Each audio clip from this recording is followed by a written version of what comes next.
माननीय सर्वोच्च न्यायालय के मुख्य न्यायाधीश न्यायमूर्ति डॉक्टर DY चंद्रचूड़ साहब महोदय, मैं नंदलाल विद्रोही फाजिल नगर कुशीनगर बड़े अदब के साथ आपसे आग्रह कर रहा हूं।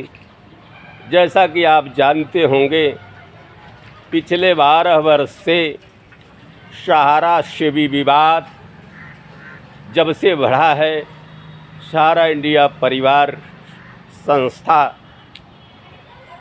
जो करोड़ों की उम्मीद थी, आज दुर्दिन देख रही है।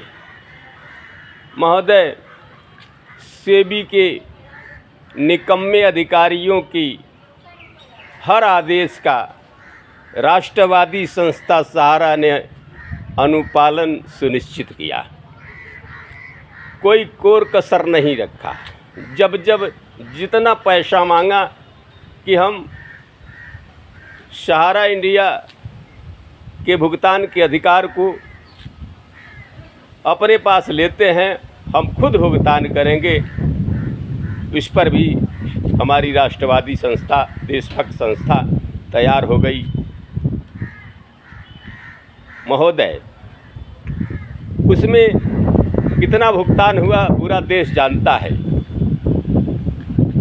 ये कहावत है, खोदा पहाड़ तो निकली चिड़िया। और ठीक राजग की सरकार, यशस्वी गृह मंत्री, सशक्त गृह मंत्री, लोग कहते हैं कि भारत के चाणक्य हैं, देश के चाणक्य हैं अमित शाह जी।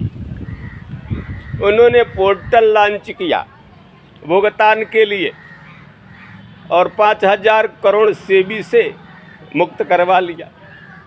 महोदय, आप बताएं, आप पता कर लीजिए, अब तक इक्के दुक्के लोगों को छोड़ दिया जाए।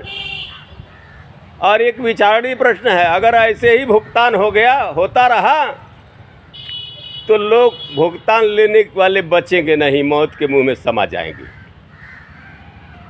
तो न्यायमूर्ति साहब, चूँकि आप न्यायमूर्ति हैं, तेज तर्रार हैं, अभी युवा तुर्क का जज्बा आपके अंदर है, कुछ करने का जज्बा आप रखते हैं।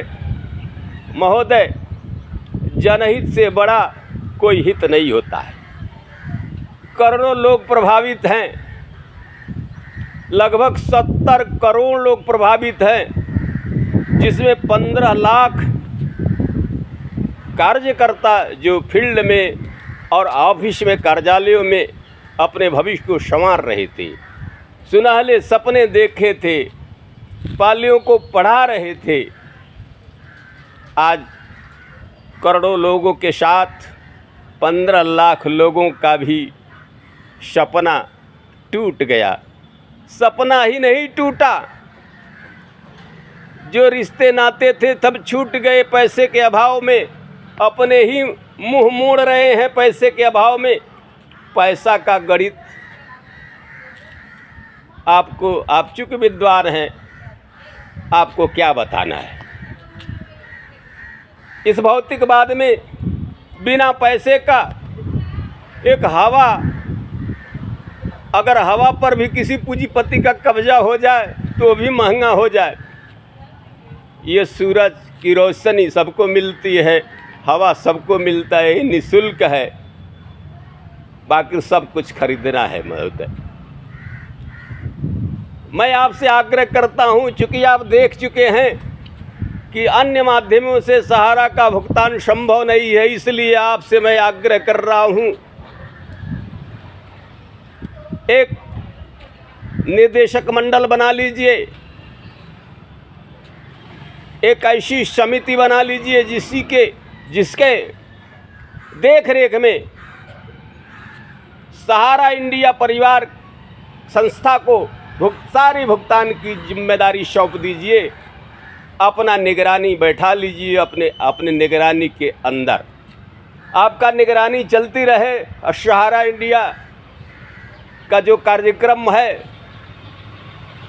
जो 15 लाख लोग रोजी रोटी से जुड़े हुए थे, जिनके चूल्हे आज बंद होने के कगार पर हैं, पालियों को पढ़ाने में दिक्कतें आ रही हैं, तो महोदय मैं आपसे आग्रह कर रहा हूँ, ये बड़ा बढ़िया वक्त है, वक्त ने भी आपको वक्त दिया है और ये समस्या कोई मामूली समस्या नहीं है। ये देश के लिए पहली समस्या है जिसमें करोड़ों लोग प्रभावित हैं, लाखों लोग मर चुके हैं, हजारों मौत के लाइन में लगे हुए हैं और लाखों लोग डिप्रेशन के शिकार होकर के आज जीवन और मौत से जूझ रहे हैं।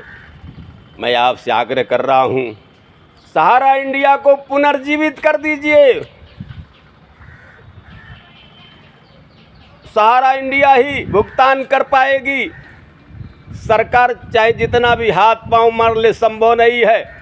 हाँ, आपकी निगरानी हो, हमें कोई एतराज़ नहीं है। और सारा काम जिन एजेंटों के माध्यम से पैसा आया था, उन्हीं एजेंटों के माध्यम से, उन्हीं अभिकर्ताओं के माध्यम से ये काम हो तो निश्चित रूप में सफलता मिलेगी। जो पैसे के अभाव में अपने बेगाने हो चुके हैं, अपनों ने ही मुंह मोड़ लिया है, जब पैसा आना शुरू हो जाएगा तो हमें भी हमारी ज़िंदगी को पंख मिल जाएगा, हमारे पंख को आसमान मिल जाएगा, उड़ान मिल जाएगा, पूरा जहान मिल जाएगा। इन्हीं शब्दों के साथ मैं नंदलाल विद्रोही, फाजिल नगर, कुशीनगर, न्यायमूर्ति साहब आपसे आग्रह कर रहा हूँ, अब कोई रास्ता नहीं बचता है। हमारे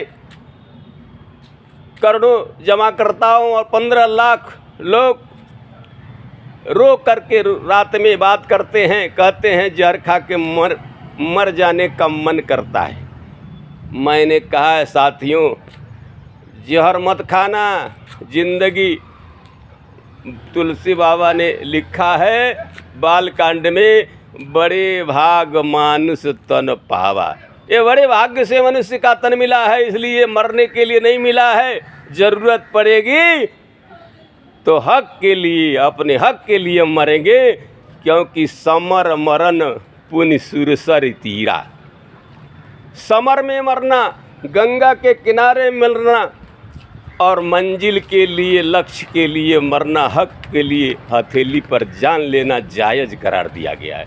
इन्हीं शब्दों के साथ जय हिंद, जय भारत, जय महात्मा गांधी।